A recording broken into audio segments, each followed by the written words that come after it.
اور دوسرے کنٹریز کے دورے پر ہیں، اور جو بھارت کی عوام ہے، پبلک ہے، وہ ان پر تنقید کر رہی ہے کہ جب عوام کو غیر ضروری سفر سے آپ نے روک لیا تو حکمران خود دورے کیوں کر رہے ہیں، خود کیوں گھوم رہے ہیں بھائی؟ کون سا ایسا کام ہے،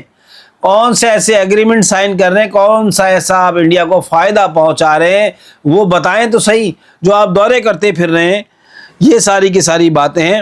اور اصل مسئلہ ایران جنگ ہے۔ ایران نے اشارہ کیا ہے کہ وہ مزید سخت اقدامات کر سکتا ہے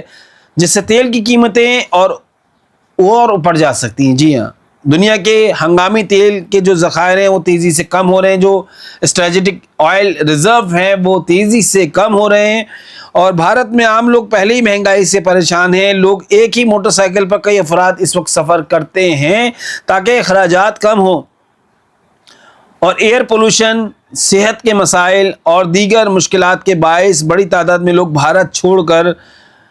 بیرون ملک جا رہے ہیں۔ جن میں طاقت ہے، جن کے پاس پیسہ ہے، سرمایہ ہے، وہ بھارت کو چھوڑ کر کہیں اور جا کر شفٹ ہو رہے ہیں۔ بھارت کی معیشت کی مشکلات اس وقت سے بڑھنا شروع ہوئیں جب ٹرمپ کے دور میں ٹیرف لگائے گئے، جس سے بھارتی مارکیٹ کی قدر کھربوں ڈالر کم ہوئی۔ جی ہاں،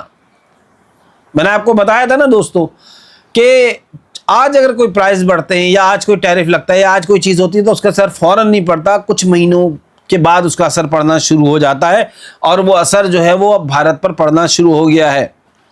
اگر ایران جنگ مزید بڑھی، لاک ڈاؤن یا مزید تباہی آئی تو بھارتی کرنسی مزید گرے گی، بڑی کمپنیاں دیوالیہ ہو سکتی ہیں، اور بزنسز جو ہیں وہ بند ہو سکتے ہیں۔ یہی صورتحال یورپ اور امریکہ میں بھی پیدا ہو سکتی ہے، جہاں مہنگائی عوام کو سڑکوں پر نکلنے پر مجبور کر سکتی ہے۔ آخرکار دنیا کو ڈالر کے متبادل نظام کی طرف جانا پڑ سکتا ہے۔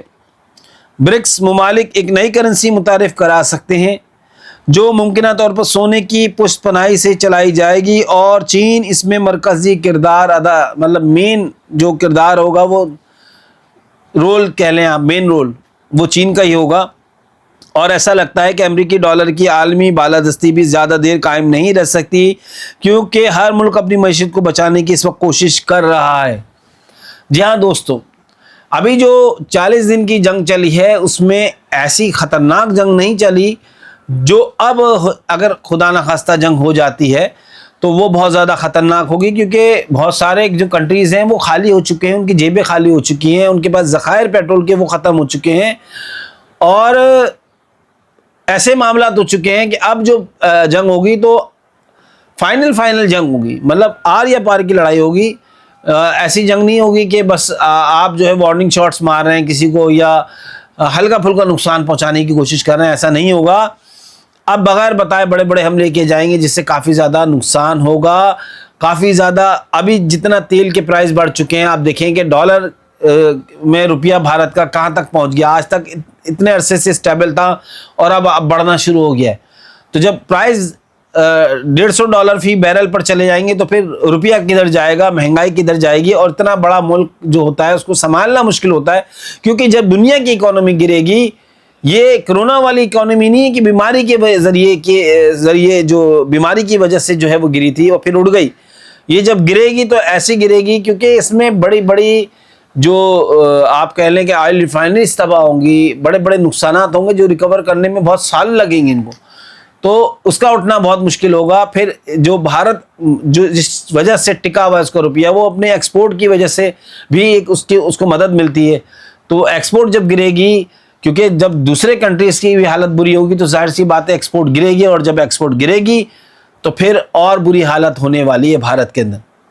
تو دوستوں، آپ سے ایک ہی ریکویسٹ ہے، اگر آپ کے پاس پیسے ہیں اور آپ فضول خرچی کرنا چاہتے ہیں تو نہ کریں، اس کو سنبھال کر رکھیں، اور اگر کوئی ضرورت ہے، کوئی ایسی کام ہے جو آپ کو کرنا ضروری ہے تو آپ بے شک کر سکتے ہیں، مگر آپ سے ایک ریکویسٹ ہے کہ